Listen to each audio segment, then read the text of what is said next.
तो आज की वीडियो में हम लोग देखने वाले हैं क्लास 10 साइंस का चैप्टर 1 जो कि है केमिकल रिएक्शंस एंड इक्वेशंस।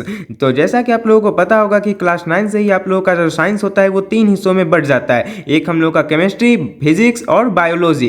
तो ये हम लोग का जो पहला चैप्टर है ये हम लोग का केमिस्ट्री का चैप्टर है। और ध्यान से देखिए पहला चैप्टर क्या है, केमिकल रिएक्शंस एंड इक्वेशंस। यानी हम लोग सबसे पहले इसमें समझेंगे कि केमिकल रिएक्शन क्या होता है और उसके बाद हम लोग समझेंगे कि केमिकल इक्वेशन क्या होता है। यानी कि हम लोग देखेंगे कि जो जितना भी रिएक्शन होता है केमिकल रिएक्शन, उसको हम लोग जो है रिप्रेजेंट करने के लिए क्या करते हैं, इक्वेशन से रिप्रेजेंट करते हैं, इक्वेशन बनाकर लिखते हैं। तो उसी को हम लोग जो है इस चैप्टर में पढ़ने वाले हैं। तो सबसे पहले इस चैप्टर को शुरू करते हैं। हम लोग को सबसे पहले अब क्या पढ़ना है कि केमिकल रिएक्शन होता क्या है। तो ध्यान से देखिए, whenever a chemical change occurs we can say that a chemical reaction has taken place. यानी कि जब कभी भी कोई केमिकल चेंज होता है तो यानी कि वहां पर केमिकल रिएक्शन हुआ है। तो आप लोगों ने क्लास 8 में ही पढ़ा होगा कि फिजिकल चेंज और केमिकल चेंज क्या होता है। जैसे कि अगर हम लोग जो है किसी कागज को बस मोड़ते हैं तो वो जो है वो हम लोग का फिजिकल चेंज होता है, क्योंकि हम लोग जो है उसको रिवर्स कर सकते हैं, यानी कि उस कागज को वापस से खोल सकते हैं। लेकिन अगर हम लोग उस कागज को जला देते हैं तब वो जो जलने के बाद वो राख बन जाता है। अब हम लोग जो है उसको वापस कागज नहीं बना सकते। तो इसलिए हम लोग कहते हैं कि वो कैसा चेंज है, केमिकल चेंज है, जो कि इरिवर्सिबल होता है, यानी उसको हम लोग वापस से पहले जैसा नहीं कर सकते। तो यही हम लोग का केमिकल चेंज होता है। अब ध्यान से देखिए, कुछ कुछ चीजें होती है जिससे हम लोग पता लगाते हैं कि केमिकल रिएक्शन हुआ है या नहीं। यानी कि इसको आप लोग कंडीशन बोल सकते हैं कि अगर ये कंडीशन रहेगा तब हम लोग कहेंगे कि केमिकल रिएक्शन हुआ है। सबसे पहला है कि चेंज इन स्टेट, यानी कि अगर जहां कहीं भी केमिकल चेंज होता है तो वहां पर स्टेट में चेंज हो सकता है। यानी कि अगर सॉलिड है तो वो लिक्विड बन सकता है, लिक्विड है तो गैस बन सकता है, गैस है तो लिक्विड बन सकता है, लिक्विड है तो सॉलिड बन सकता है। यानी स्टेट जो होता है फिजिकल स्टेट, उसमें चेंज आ सकता है। अब जरूरी नहीं कि देखिए 4 यहाँ पर कंडीशन है, लेकिन जरूरी नहीं कि चारों ही कंडीशन हो जाए। इसमें से कुछ कुछ कंडीशन कभी होता है कभी नहीं होता है, ऐसा भी होता है। जैसे कि सबसे पहले हम लोगों ने देखा चेंज इन स्टेट होगा, फिर है चेंज इन कलर। यानी कोई कोई केमिकल रिएक्शन में आप लोग देखेंगे कि कलर भी चेंज हो जाता है। यानी अगर हम लोग जो है कोई दो चीज को मिलाए और उससे कलर चेंज हो गया तब हम लोग समझ जाएंगे कि वहाँ केमिकल रिएक्शन हुआ है। फिर उसके बाद है कि इवोल्यूशन ऑफ ए गैस, यानी कि एक गैस जो है वो इवोल्यूट होता है। यानी कि क्या होता है कि अगर हम लोग दो चीज को मिलाते हैं तो कभी कभी क्या होता है कि एक गैस निकलने लगता है, तो हम लोगों को पता चल जाता है उस गैस को सुनकर कि यहाँ पर कोई केमिकल रिएक्शन हुआ है। फिर एक होता है कि चेंज इन टेम्परेचर, यानी टेम्परेचर में भी चेंज आ सकता है। कभी कभी टेम्परेचर या तो ज़्यादा हो जाता है या कम हो जाता है, तो हम लोग को गर्म या फिर ठंडा लगता है, जिससे हम लोगों को पता चलता है कि केमिकल रिएक्शन हुआ है। यानी ये सब चार जो है ये कंडीशन है। अगर ये चारों में से कुछ होता है तो हम लोग कहते हैं कि केमिकल रिएक्शन हुआ है। अब हम लोग जो इस चैप्टर के सबसे मेन टॉपिक पर चलते हैं, जो कि हम लोग को पढ़ना है केमिकल इक्वेशंस। अब ध्यान से देखिए केमिकल इक्वेशंस होता क्या है। तो ये आप लोगों को पहले भी आप लोग जो है इस तरीका का बहुत ज़्यादा जगह देखे होंगे। जैसे कि आप लोगों ने देखा होगा कि कार्बन और ऑक्सीजन को मिलाकर हम लोगों को जो है कार्बन डाइऑक्साइड मिलता है, CO2 मिल जाता है। तो ये हम लोग का ध्यान से देखिए, इसी को हम लोग केमिकल इक्वेशन बोलते हैं। यानी यहाँ पर हम लोगों को क्या पता चल रहा है कि कार्बन और ऑक्सीजन मिलकर कार्बन डाइऑक्साइड बना रहा है। अब ये जो है ये केमिकल इक्वेशन लिखते कैसे, ये हम लोग को अभी ज़्यादा डिटेल में नहीं पढ़ना है। अभी बस हम लोगों को ये समझना है कि केमिकल इक्वेशन होता क्या है। तो ध्यान से देखिए, केमिकल इक्वेशन में जो है दो चीज़ होता है, एक रिएक्टेंट्स होता है, एक प्रोडक्ट्स होता है। तो रिएक्टेंट्स उन सब्सटेंस को बोलते हैं जो undergoes chemical change in A reaction. यानी कोई भी एक रिएक्शन अभिक्रिया हुआ है, रासायनिक अभिक्रिया, तो उसमें जो भी पदार्थ यानी जो भी सब्सटेंस केमिकल चेंज जिसमें हुआ है उसी को हम लोग रिएक्टेंट्स बोलते हैं। जैसे यहाँ पर अगर हम लोग इस एग्जाम्पल में देखें तो हम लोग का एक कार्बन था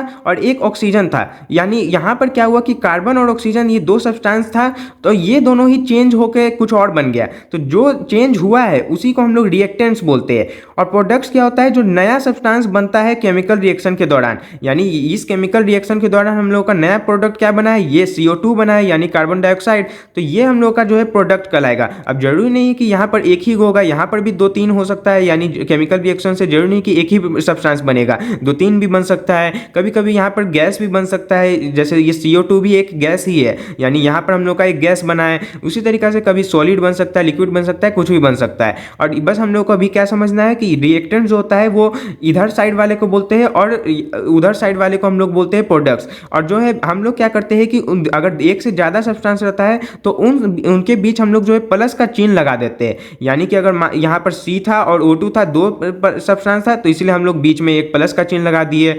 फिर उसके बाद ध्यान से देखिए एक और बात क्या याद रखना है कि हम लोग जो है जो रिएक्टेंट्स होता है और जो प्रोडक्ट्स होता है उसके बीच एक एरो का साइन लगाते हैं और ये एरो का साइन उसी डायरेक्शन में होता है और ये एरो का साइन उस डायरेक्शन में, ये हम लोग को दर्शाता है कि रिएक्शन किस डायरेक्शन में हो रहा है। यानी इसमें रिएक्शन जो है पहले हम लोगों के पास ये था और इससे ये बना है, ये हम लोग को पता चल रहा है इस तीर का निशान से। तो इसलिए हम लोगों को तीर का निशान उल्टा नहीं देना है बल्कि एकदम इधर तरफ ही देना है, यानी जो हम लोग का रिएक्टेंट्स है वो रिएक्ट करके हम लोगों को प्रोडक्ट दिया है। तो इस तरह से हम लोग केमिकल इक्वेशन को लिखते हैं।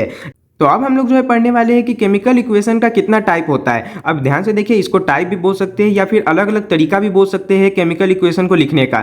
जैसे सबसे पहला तरीका होता है वर्ड इक्वेशन, यानी कि इसमें हम लोग क्या करते हैं कि वर्ड का इस्तेमाल करते हैं रिएक्शन को दिखाने के लिए। यानी जैसे अभी हम लोगों ने जो एग्जाम्पल लिया था कार्बन और ऑक्सीजन का, उसी को अगर हम लोग ले तो इसमें हम लोग क्या करते हैं कि पूरा इस तरह से लिखते हैं कार्बन प्लस ऑक्सीजन और उसके बाद फिर एक एरो का निशान देते हैं और फिर इधर साइड लिखते हैं कार्बन डाइऑक्साइड। तो इस तरह से हम लोग जो है वर्ड, यानी सारा वर्ड में ही इस तरह से लिखते हैं सारे एलिमेंट्स को, कंपाउंड्स को, और फिर जाकर केमिकल इक्वेशन लिखते हैं। तो ये हम लोग का वर्ड इक्वेशन होता है। लेकिन अब आप ही बताइए कि अगर हम लोगों का कोई बड़ा सा रिएक्शन होगा तो उसमें हम लोग को बहुत ज़्यादा इस तरह से लिखना पड़ जाएगा और इक्वेशन बहुत ज़्यादा बड़ा हो जाएगा। तो इसलिए हम लोग क्या करते हैं कि इस चीज़ को छोटा करने के लिए इस्तेमाल करते हैं स्केलेटल केमिकल इक्वेशन को। यानी इसमें हम लोग क्या करते हैं स्केलेटल केमिकल इक्वेशन में कि जो केमिकल इक्वेशन में जितना भी रिएक्टेंट्स और जितना भी प्रोडक्ट्स होता है उसको वर्ड्स के तरफ, वर्ड्स के रूप में नहीं लिखते बल्कि क्या करते हैं केमिकल फॉर्मूला के रूप में लिख देते हैं। जैसे कि आप लोगों को पता है कि कार्बन को हम लोग सी से डिनोट करते हैं और प्लस का चिन्ह लगाकर फिर ऑक्सीजन को ओ से करते हैं डिनोट।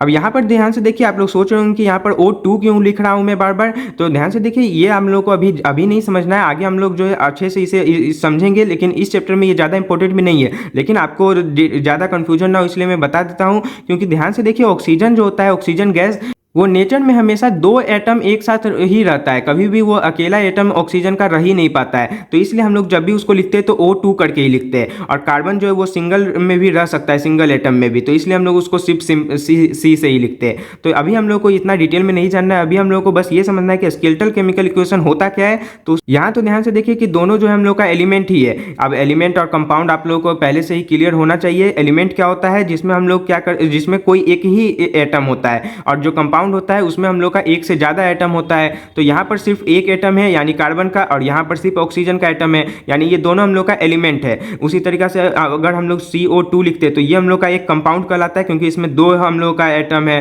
तो इस तरह से आप लोगों को ये सब पहले से भी पता होगा। तो यहाँ पर अभी हम लोग देखें तो यहाँ पर हम लोग जो है क्या किए कि उसको इस तरह से फॉर्मूला के रूप में लिख दिए, और फिर उसके बाद हम लोग वापस से तीर का निशान लगाएंगे और फिर लिख देंगे CO2। तो यहाँ पर हम लोग को इससे पता चल रहा है कि एक कार्बन है और ऑक्सीजन है, और ये दोनों रिएक्ट करके कार्बन डाइऑक्साइड दे रहा है। तो इस तरह से हम लोग स्केलेटल केमिकल इक्वेशन लिखते हैं। यानी हम लोग को बार बार वर्ड नहीं लिखना पड़ेगा, बस हम लोग उसका डायरेक्ट केमिकल फॉर्मूला लिख देंगे, उससे हम लोग इक्वेशन को दिखा पाएंगे। अब ध्यान से देखिए, हम लोग जो है इसको स्केलेटल केमिकल इक्वेशन क्यों करे उसे समझिए। क्योंकि ये जो है ये स्केलेटल केमिकल इक्वेशन में हम लोग जो है यहाँ पर ध्यान से देखिए कि यहाँ पर तो हम लोगों को दिख रहा है कि एक कार्बन इधर साइड है और उधर साइड भी एक ही कार्बन है, और इधर साइड दो ऑक्सीजन है, इधर साइड भी दो ऑक्सीजन है।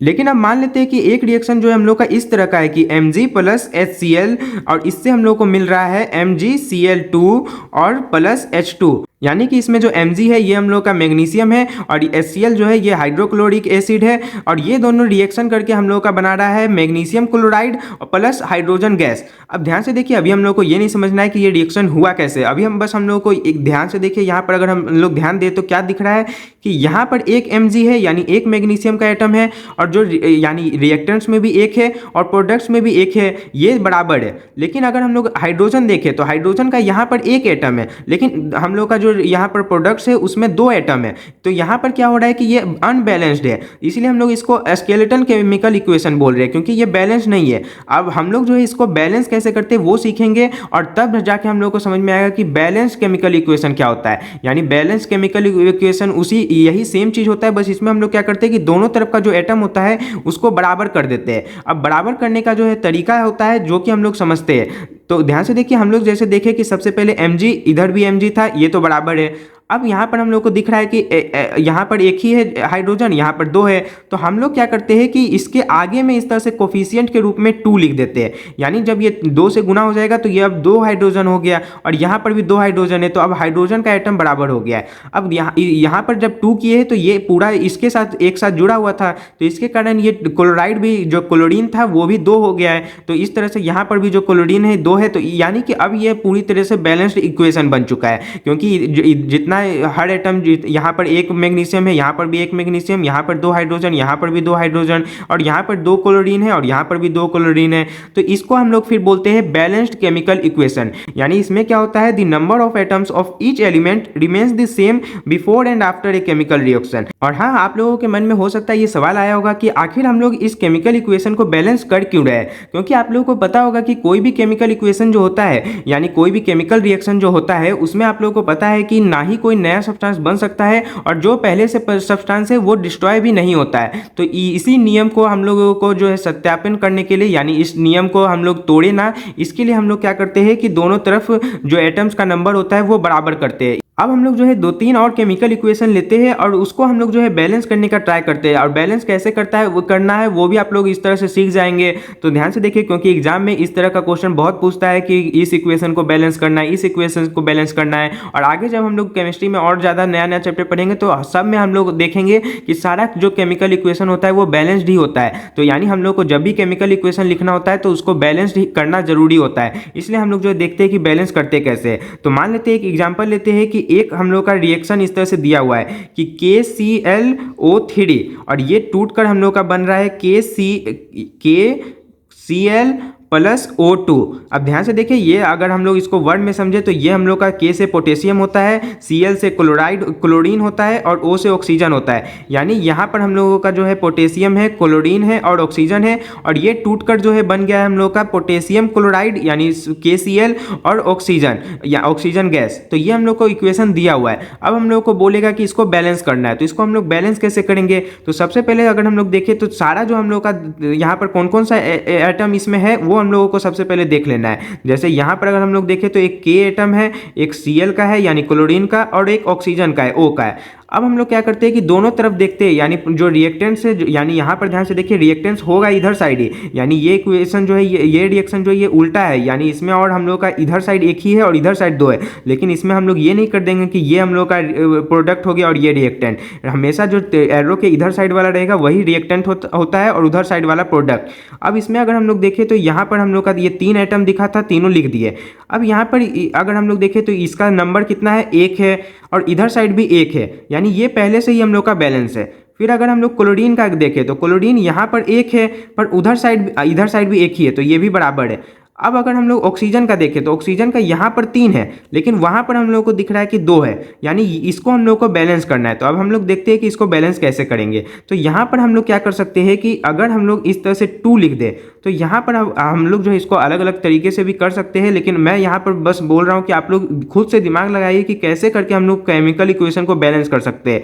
तो मान लेते हैं यहाँ पर 2 लिख दिए, तो 2 लिखने से अगर हम लोग देखें तो ये 3 है, यानी 3 पहले से यहाँ था, और ये जो 2 से जब गुना हो जाएगा तो ये 3 2 6, यानी अब हम लोग का जो ऑक्सीजन है वो इधर साइड 6 है और इधर साइड हम लोग का 2 ही है। तो इधर साइड भी हम लोग को बराबर करना है, तो उसके लिए हम लोग क्या कर सकते हैं कि इधर 3 से गुना कर सकते हैं। तो 3 से इस तरह से गुना कर देंगे तो ये 3 2 6 हो जाएगा, यानी अब दोनों तरफ 6 हो गया है।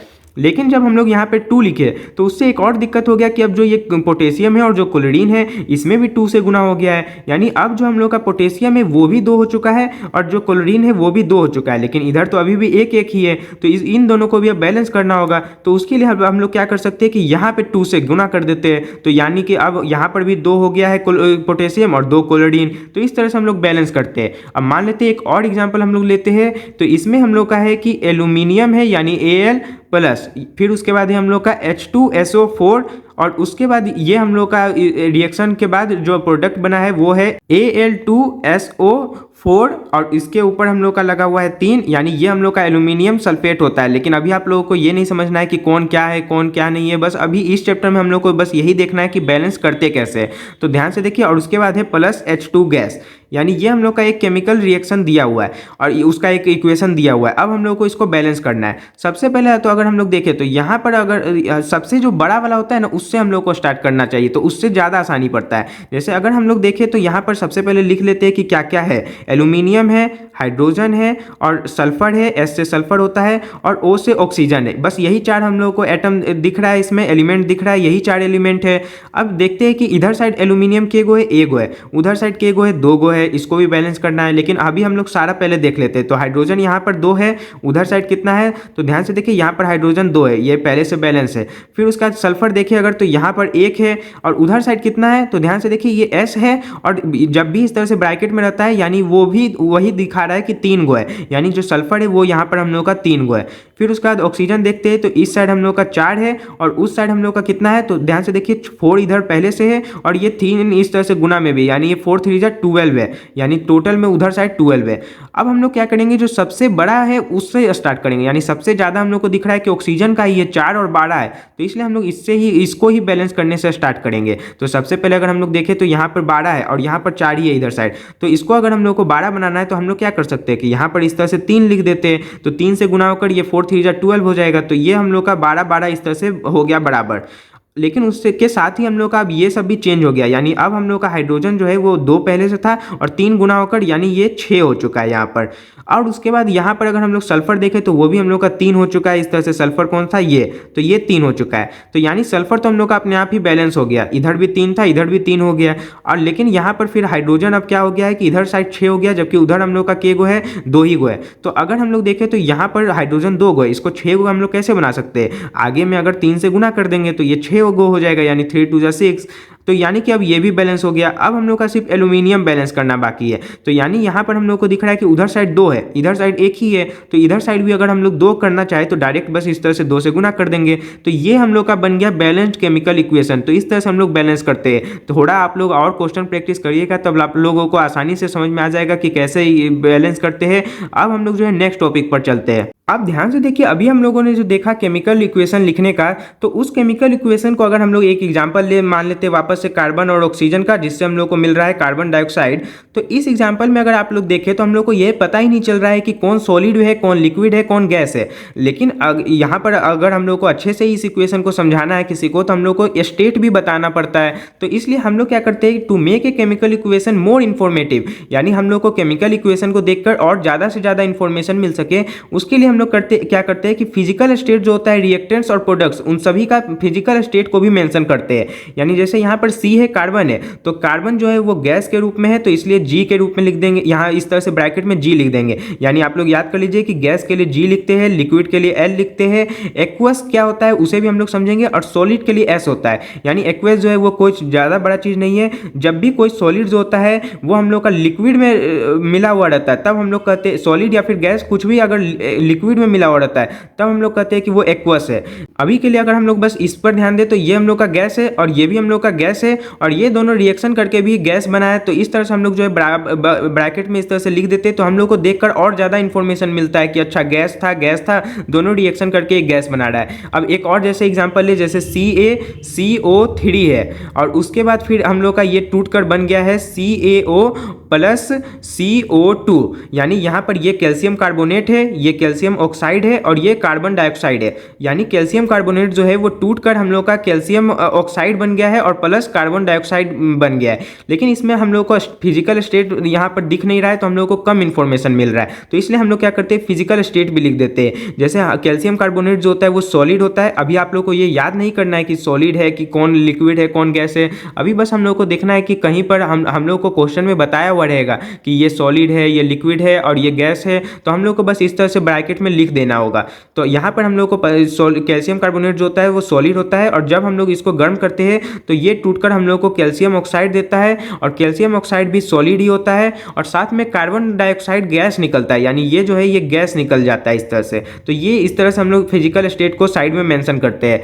अब हम लोग जो है एक एक्वस का भी एग्जांपल ले लेते हैं। तो एक्वस ज़्यादा कुछ बड़ा नहीं होता है। जैसे एक एग्जांपल लेते हैं कि Zn था जो कि सॉलिड है, यानी ये जिंक मेटल है, प्लस उसके बाद है H2SO4, अब ये जो H2SO4 जो होता है ये हम लोग का एक्वस होता है, यानी कि ये जो H2SO4 होता है ये हम लोग का जो है एक एसिड होता है जो कि वाटर में मिक्स होता है। और कोई भी चीज़ अगर हम लोग का वाटर में मिक्स होता है तब हम लोग कहते हैं कि वो एक्वस है। यानी ये मान लेते हैं ये सॉलिड होगा जो कि एक लिक्विड में मिक्स था, इसलिए हम लोग ब्रैकेट में इस तरह से एक्वस लिख दिए। यानी हम लोग को जो है क्वेश्चन में अगर इस तरह से कहीं पर भी लिखा हुआ मिलेगा कि कोई एक सोल्यूशन है, यानी सोल्यूशन क्या होता है कि कोई चीज़ है जो कि वाटर में मिक्स है, तो इस तरह से जब भी रहेगा तो हम लोग वहाँ पर एक्वस का इस्तेमाल करेंगे, यानी साइड में एक्वस लिखेंगे।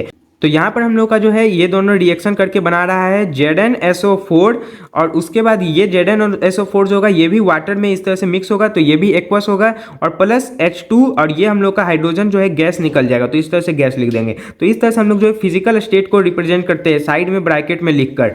अब उसके बाद अगर हम लोग देखें तो कभी कभी ये जो रिएक्शन होता है इसमें कोई कोई कंडीशन भी होता है कि अगर ये कंडीशन होगा तो ही रिएक्शन होगा। तो उस कंडीशन को दिखाने के लिए हम लोग क्या करते हैं, मान लेते हैं जैसे टेम्परेचर जब इतना रहेगा तो ही रिएक्शन होगा, ऐसा कुछ दिया हुआ है, तो हम लोग क्या करते हैं कि या फिर प्रेशर भी हो सकता है या फिर कैटलिस्ट। अब ध्यान से देखिए, कैटलिस्ट जो होता है वो ऐसे सब्सटेंस को बोलते हैं जो कि खुद रिएक्शन में भाग नहीं लेता है, और लेकिन वो रिएक्शन को तेज करने में या फिर धीमा करने में मदद करता है, तो उसको हम लोग कैटलिस्ट बोलते हैं। तो यहाँ पर अगर हम लोग देखें तो जब भी इस तरह का कोई कंडीशन रहता है तो उसको हम लोग कैसे दिखाते हैं, तो जो हम लोग का इस तरह से जो एरो रहता है उसके ऊपर हम लोग उस चीज को लिख देते हैं। यानी मान लेते हैं कि ये हम लोग का इस तरह से कैल्शियम कार्बोनेट था और ये टूटा तो हम लोग को कैल्शियम ऑक्साइड और कार्बन डाइऑक्साइड मिला है, लेकिन हम लोग का यहाँ पर एक कंडीशन भी था कि हम लोग को जो है मान लेते हैं 400 केल्विन का यहाँ पर हीट चाहिए, तो हम लोग यानी टेम्परेचर को इस तरह से जो एरो है उसके ऊपर या फिर नीचे इस तरह से लिख देंगे कि ये कंडीशन रहेगा तो ही ये रिएक्शन होगा। तो इस तरह से हम लोग कंडीशन को लिखते हैं, या फिर हम लोग कंडीशन इस तरह का भी लिख सकते हैं, मान लेते हैं कार्बन है और ऑक्सीजन है, ये कार्बन डाइऑक्साइड बन रहा है,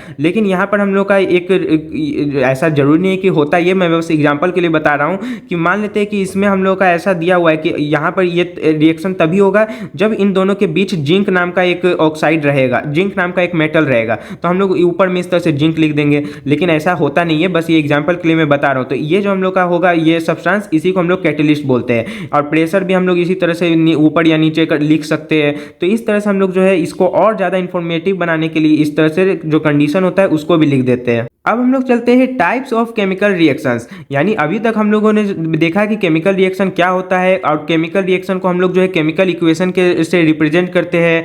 अब हम लोग देखेंगे कि रिएक्शन कितने तरह का होता है। तो ध्यान से देखिए, सबसे पहला हम लोग का होता है कॉम्बिनेशन रिएक्शन, यानी इसमें क्या होता है कि टू और मोर सब्सटेंसेज या जो कि एलिमेंट्स या कंपाउंड्स कुछ भी हो सकता है वो कंबाइन करते हैं to form a single product. यानी इसमें क्या होगा कि दो या दो से ज़्यादा सब्सटेंस है और वो दोनों रिएक्ट करके कोई एक सिंगल प्रोडक्ट बना दिया। जैसे अगर हम लोग इसका एग्जांपल देखें तो बर्निंग ऑफ कोल, यानी जब कोयला जलता है तो उसमें हम लोग का क्या होता है कि कोयला कार्बन का रूप है, यानी वो कार्बन है, और प्लस और जो आसपास एयर होता है उसमें ऑक्सीजन रहता है, और जब ये कार्बन और ऑक्सीजन मिलता है तो हम लोग का कार्बन डाइऑक्साइड बन जाता है। यानी इसमें क्या हुआ कि दो हम लोग का सब्सटेंस है वो दोनों मिलकर एक सब्सटेंस बना रहा है, तो इसको हम लोग कॉम्बिनेशन रिएक्शन बोलते हैं, यानी ये दोनों कंबाइन होकर कोई एक चीज बना दिया। और यहाँ पर हम लोग जो है इसको और इंफॉर्मेटिव बनाने के लिए इस तरह से साइड में फिजिकल स्टेट भी लिख दिए है कि कार्बन जो है वो सॉलिड था क्योंकि कोयला था। जरूरी नहीं कि कार्बन हमेशा गैस ही होगा, यहाँ पर हम लोग का कार्बन जो है ये कोल के रूप में था इसलिए ये सॉलिड था,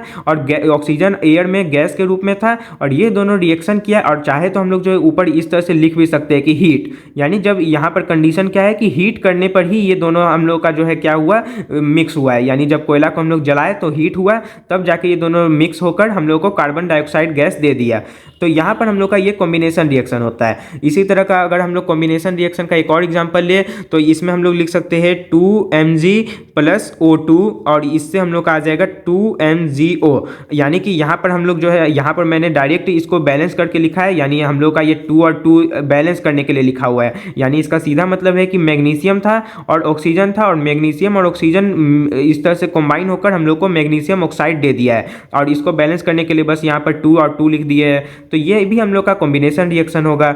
फिर दूसरा टाइप का हम लोग का होता है डीकम्पोजिशन रिएक्शन, यानी ये ठीक कॉम्बिनेशन का उल्टा है। यानी इसमें क्या होता है कि एक सिंगल रिएक्टेंट रहेगा और वो टूट कर हम लोग को बहुत सारा प्रोडक्ट दे देगा। तो अभी हम लोगों ने देखा था कि हम लोग का कैल्शियम कार्बोनेट था यानी CaCO3, जो कि हम लोग का टूट कर हम लोग को दे रहा था calcium oxide plus carbon dioxide gas. तो यहाँ पर हम लोग देखें तो ये भी क्या था कि एक सिंगल रिएक्टेंट था और ये टूट कर हम लोग को क्या दिया है, दो प्रोडक्ट दे दिया है। तो इसलिए ये भी हम लोग का डीकम्पोजिशन रिएक्शन हो होगा। और ध्यान से देखिए डीकम्पोजिशन रिएक्शन में आप लोग को याद रखना है कि डीकम्पोजिशन रिएक्शन जो है इसमें हमेशा हम लोग को कोई ना कोई एनर्जी चाहिए ही चाहिए।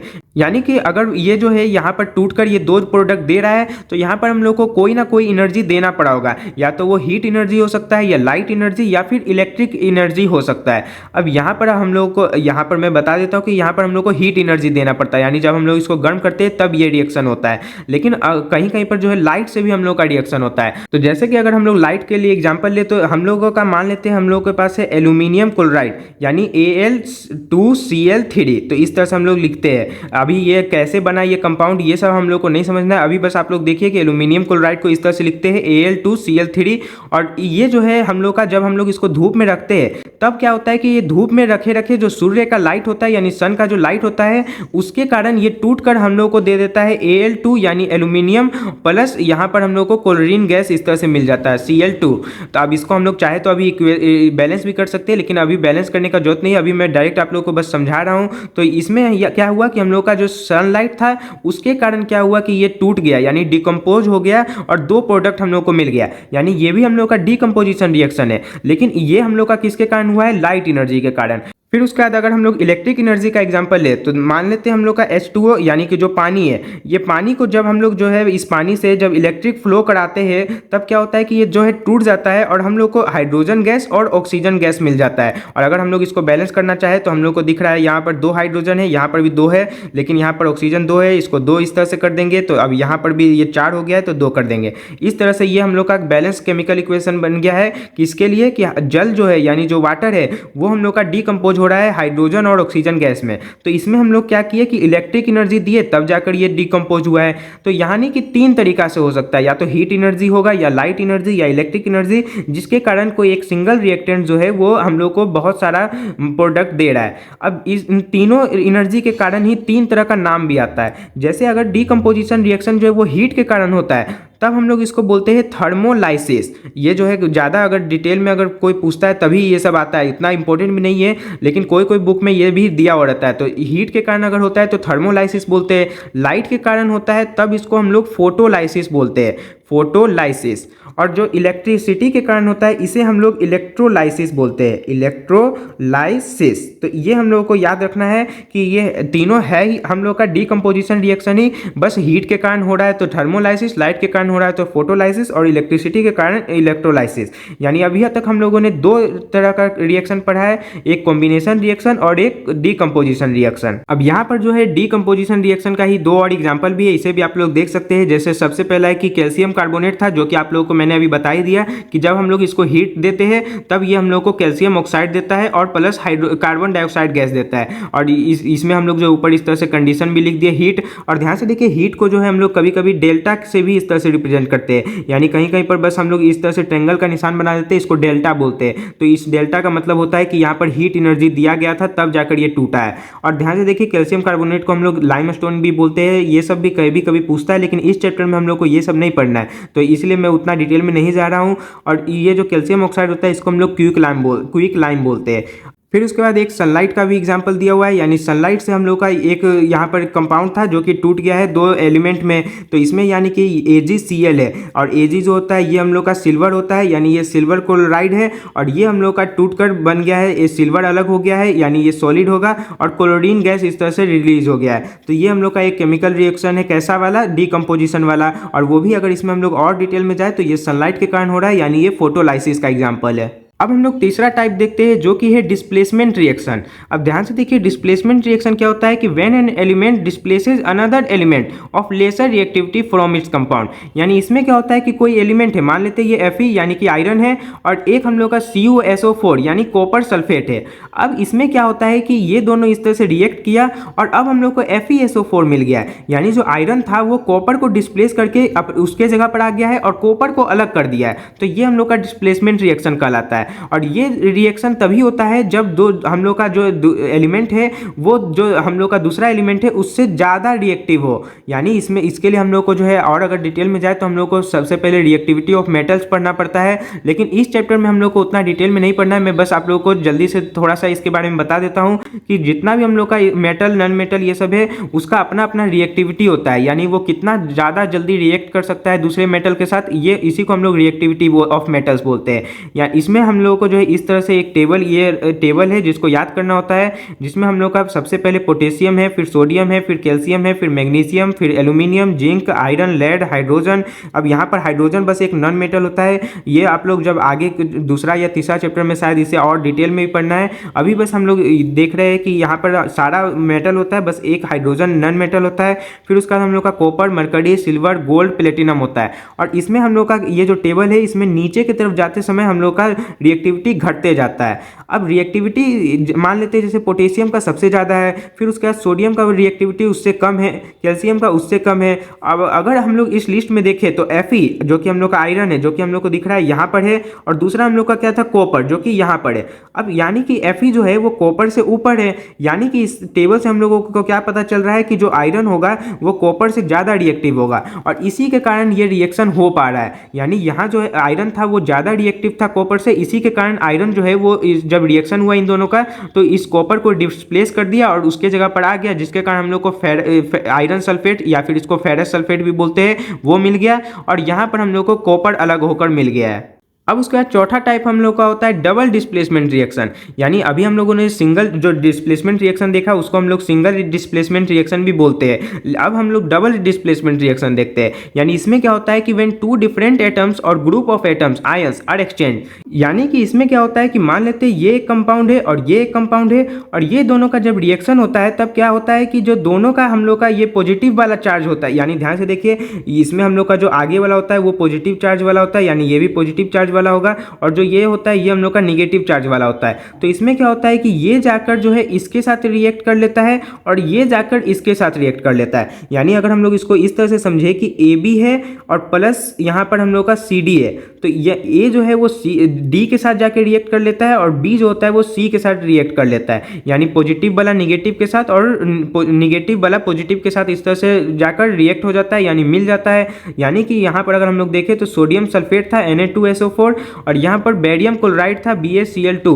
अब क्या हुआ कि ये वाला जाकर इसके साथ मिल गया तो हम लोग को NaCl यानी कि हम लोग को सोडियम क्लोराइड मिल गया, और ये वाला जो Ba था ये SO4 के साथ जाकर मिल गया। और ध्यान से देखिए इसमें हम लोग जो पॉजिटिव चार्ज वाला होता है उसी को हम लोग शुरू में लिखते हैं और बाद में निगेटिव चार्ज वाला, इसलिए हम लोग यहाँ पर बेरियम सल्फेट लिखे, यानी Ba पहले आ गया क्योंकि ये पॉजिटिव चार्ज वाला है और ये हम लोग का निगेटिव चार्ज वाला है, तो ये इस तरह से जाकर उधर साइड चल गया। यानी इसमें क्या हुआ कि दोनों ही एक दूसरे को डिस्प्लेस कर दिया, इसीलिए इसको डबल डिस्प्लेसमेंट रिएक्शन बोलते हैं। अब ये जो है आप लोगों को अभी ये नहीं समझना है कि कितना ये रिएक्शन आखिर हुआ कैसे है, ये आप लोग आगे के चैप्टर में पढ़ेंगे। अभी बस आप लोग देखिए कि डबल डिस्प्लेसमेंट रिएक्शन में क्या होता है, आयंस का एक्सचेंज होता है। यानी ये हम लोग का एनायन है, ये भी एनायन है, यानी जो पॉजिटिव चार्ज वाला होता है उसको एनायन बोलते हैं, और ये वाला हम लोग का केटायन है और ये भी केटायन है, और ये आयन एक दूसरे में क्या हो गया, एक्सचेंज हो गया है। यानी ये वाला जो है वो उसके साथ जाकर मिल गया और ये वाला इसके साथ, तो इसी को हम लोग डबल डिस्प्लेसमेंट रिएक्शन बोलते हैं।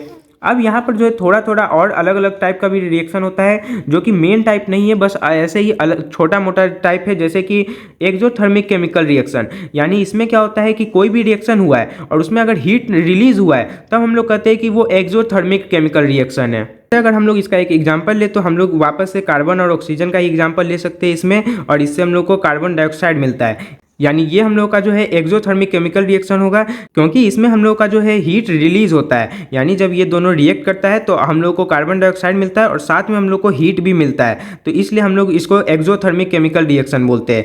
और इसी का ठीक उल्टा एंडोथर्मिक केमिकल रिएक्शंस होता है। यानी इसमें क्या होता है कि एनर्जी और एब्जॉर्ब होता है। जैसे अगर इसमें अगर हम लोग एक एग्जाम्पल ले तो N2 है प्लस O2 है, यानी ये हम लोग का नाइट्रोजन हो गया और ये ऑक्सीजन, ये दोनों जब रिएक्ट करता है तो इन दोनों को रिएक्ट करने के लिए हम लोग को इसको हीट देना पड़ता है। जब ये दोनों को हीट मिलता है तब जाके ये रिएक्ट करता है और हम लोग को फिर इस तरह से NO मिल जाता है। यानी इसमें हम लोग को और हीट देना पड़ा, तो इसलिए हम लोग कहते हैं कि ये एंडोथर्मिक केमिकल रिएक्शन है।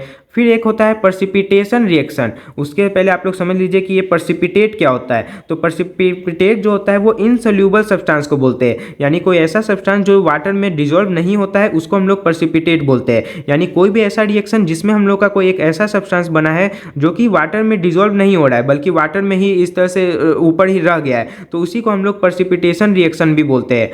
अब इसका भी हम लोग जो एक एग्जांपल ले लेते हैं। तो मान लेते हैं NaCl है यानी कि सोडियम क्लोराइड है प्लस AgNO3 है, यानी कि ये हम लोग का हो गया Ag से सिल्वर हो गया, यानी ये सिल्वर नाइट्रेट हो गया है। और ये दोनों रिएक्ट जब किया तो हम लोग को मिल जाता है AgCl और यहाँ पर फिर हम लोग को मिल जाता है NaNO3।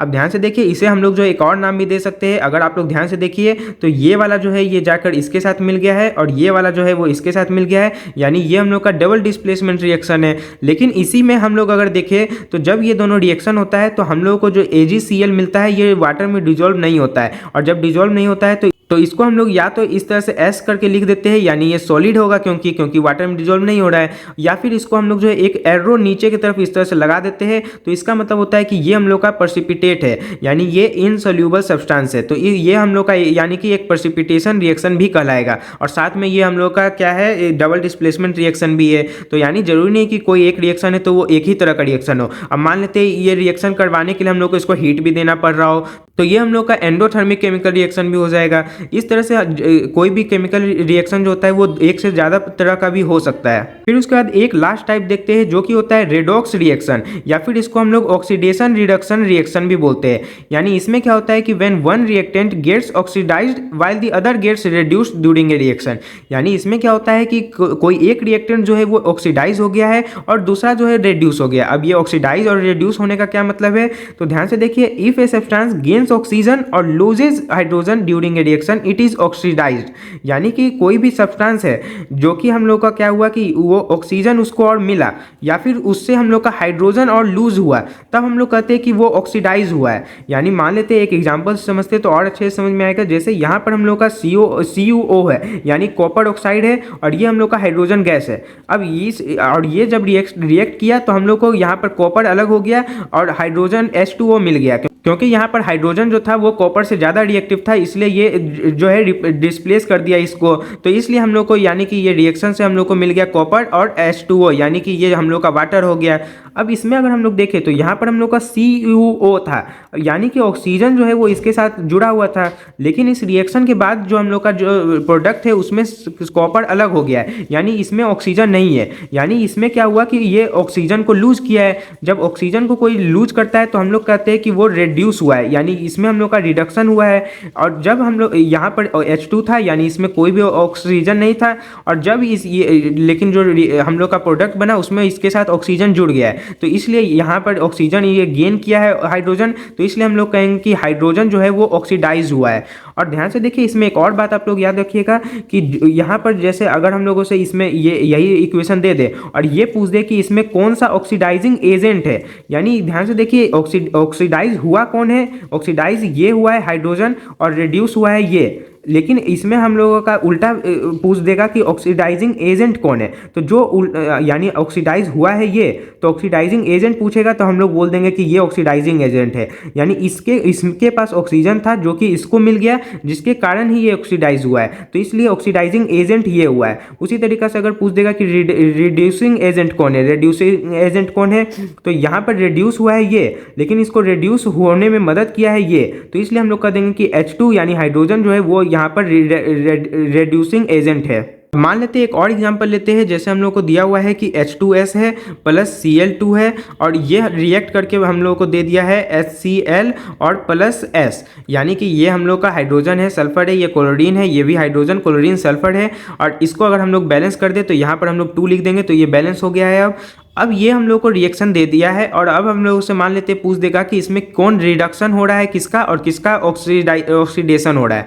तो ध्यान से देखिए, अभी हम लोगों ने क्या पढ़ा था कि कोई भी सब्सटेंस जो है वो ऑक्सीजन गेन करता है या फिर हाइड्रोजन लूज करता है तो वो ऑक्सीडाइज होता है। तो यहाँ पर अगर हम लोग देखें तो यहाँ पर H2S था, यानी इसके पास हाइड्रोजन था, अब लेकिन इसके पास हाइड्रोजन नहीं है सल्फर के पास, तो यानी कि इसमें हम लोग का ये जो है ये क्या हुआ है, हम लोग का हाइड्रोजन लूज कर दिया है। तो हाइड्रोजन लूज करने का मतलब क्या हुआ है कि ये ऑक्सीडाइज हुआ है, यानी यहाँ पर ये इस तरह से जाकर यहाँ पर क्या हुआ है, ऑक्सीडाइज्ड। ये हम लोग का राइटिंग थोड़ा बेकार है, लेकिन ऑक्सीडाइज हुआ है। और उसके बाद यहाँ पर क्लोरीन के पास जो है अभी सिर्फ अकेला क्लोरीन था, और यहाँ पर लेकिन उसके साथ हाइड्रोजन जुड़ गया है। और अभी हम लोगों ने देखा था कि हाइड्रोजन अगर गेन करता है कोई या फिर ऑक्सीजन लूज करता है, ये दोनों में से कुछ भी होता है तो वो रिड्यूस होता है। यानी यहाँ पर हाइड्रोजन को गेन कर लिया, इसलिए हम लोग कहेंगे कि यहाँ पर क्या हुआ है, रिडक्शन हुआ है। तो ये हम लोग का दोनों। एक और चीज़ याद रखना है कि ये दोनों चीज़ हमेशा साथ साथ चलता है, यानी ऑक्सीडेशन और रिडक्शन एक ही साथ चलेगा। अगर कोई सब्सटेंस है वो ऑक्सीडाइज हुआ है तो कोई दूसरा सब्सटेंस रिड्यूस जरूर हुआ होगा, तभी जाकर दूसरा सब्सटेंस ऑक्सीडाइज हुआ है। तो इसलिए हम लोग जो है इन दोनों को एक साथ ही लिखते हैं, ऑक्सीडेशन रिडक्शन रिएक्शन। और इसी को हम लोग जो है रिडॉक्स रिएक्शन भी बोलते हैं, यानी ये हो गया रिड्यूस और ये हो गया ऑक्सीडाइज, तो इसलिए रिडॉक्स रिएक्शन भी इसी को बोलते हैं। अब हम लोग को जो है बस थोड़ा मोड़ा दो टॉपिक छोटा छोटा सा है वो पढ़ना है, और इसी के साथ ये चैप्टर कंप्लीट हो जाएगा।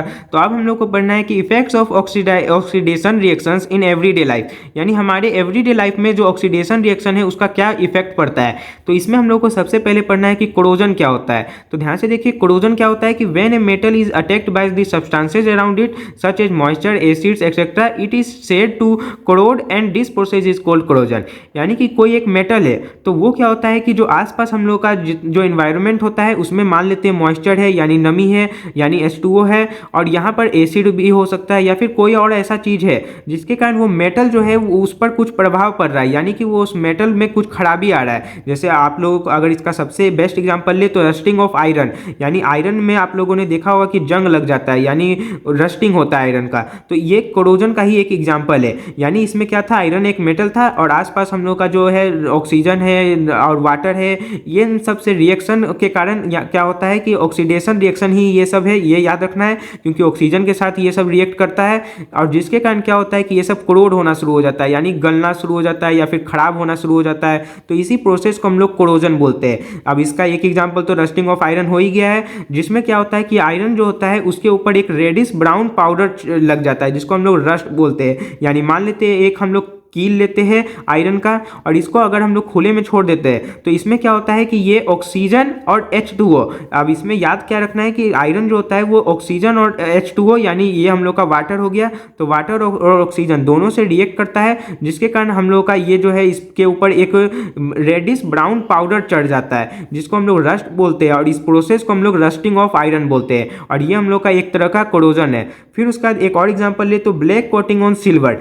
यानी जो सिल्वर होता है उसे अगर हम लोग ऐसे ही छोड़ देते हैं तो वो ऑक्सीजन के साथ रिएक्ट करके हम लोग का उसके ऊपर क्या होता है, एक ब्लैक कलर का परत चढ़ जाता है। तो जब ब्लैक कलर का इस तरह से लेयर चढ़ जाता है तो हम लोग कहते हैं कि सिल्वर का कोरोजन हुआ है। और ध्यान से देखिए इसमें भी हम लोग का ये ऑक्सीडेशन रिएक्शन ही है, क्योंकि ऑक्सीजन के साथ रिएक्ट हुआ है तभी जाकर वो ब्लैक कोटिंग बना है। फिर उसी तरह से क्या से जो कॉपर होता है उसे भी अगर हम लोग खुले में छोड़ दें तो उसके ऊपर ग्रीन कलर का एक कोटिंग चढ़ जाता है, तो ये भी हम लोग का कोरोजन ही होता है कॉपर का। अब इसमें जो है जो कॉपर का कोरोजन होता है वो और अच्छा भी होता है, क्योंकि कॉपर जो होता है वो गलने से बच जाता है, उसके ऊपर एक परत चढ़ जाता है। तो लेकिन वहीं रस्टिंग ऑफ आयरन जो होता है वो खराब भी होता है, क्योंकि रस्टिंग ऑफ आयरन में क्या होता है कि हम लोगों का एक आयरन का सब्सटेंस है मान लेते हैं, अब उसमें क्या होता है कि वो आयरन आर्टिकल में जंग लग रहा, अब उसके बाद थोड़ी देर में वो आप लोगों ने देखा होगा कि वो थोड़ा पपड़ी जैसा बन जाता है और फिर झड़ के गिर जाता है, फिर वापस से अब वो ऑक्सीजन के साथ रिएक्शन करता है, फिर वापस पपड़ी जैसा बनता है, फिर गिर जाता है। इस तरह से क्या होता है कि ये जो लोहा होता है वो कमजोर होना शुरू हो जाता है, जिसके कारण बहुत दिक्कत भी होता है। तो ये हम लोग को याद रखना है। तो ये हम लोग का कोरोजन हो गया। अब हम लोग को दूसरा चीज पढ़ना है रेंसिडिटी।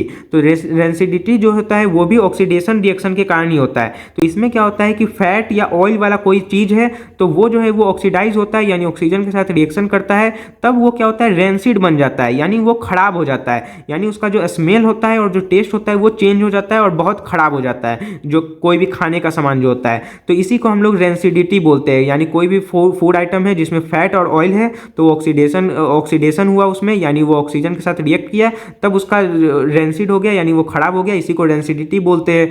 अब इसको बचाने के लिए हम लोग क्या करते हैं, एंटीऑक्सीडेंट का इस्तेमाल करते हैं, यानी ऑक्सीडेशन को रोकने वाला जो सब्सटेंस होता है उसी को हम लोग एंटीऑक्सीडेंट बोलते हैं, यानी सब्सटेंसेज विच प्रिवेंट ऑक्सीडेशन।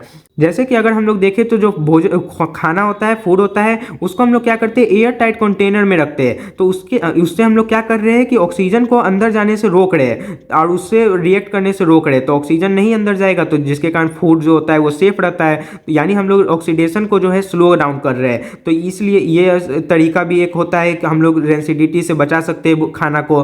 फिर एक और तरीका होता है कि आप लोगों ने देखा होगा कि जो चिप्स ये सब होता है, तो चिप्स का जो पैकेट होता है उसके अंदर जो है गैस भर दिया जाता है, और वो गैस भी कैसा होता है, या तो नाइट्रोजन गैस होगा या फिर कोई और क्लोरीन ये सब गैस भी होता है। ऐसे मेजर जो होता है वो नाइट्रोजन गैस ही होता है। ज़्यादातर फूड पैकेट जो पैकेट होता है चिप्स ये सब का, उसमें नाइट्रोजन गैस भर दिया जाता है, ताकि उससे क्या होगा कि नाइट्रोजन गैस अंदर पूरा भर गया है तो ऑक्सीजन गैस जो होता है वो अंदर जा नहीं पाता है, जिसके कारण फिर हम लोग का जो चिप्स है वो अच्छा रहता है। इसीलिए वो चिप्स का पैकेट जो आप लोगों ने देखा होगा कि फुला हो रहता है, क्योंकि उसमें नाइट्रोजन गैस डाल दिया जाता है। तो इसी के साथ ये चैप्टर हम लोग का यहीं पर कंप्लीट होता है। अगर आप लोग को कोई डाउट हो तो आप लोग कमेंट में पूछ सकते हैं। तो अब हम लोग इसके अगले चैप्टर में मिलेंगे। जय हिंद।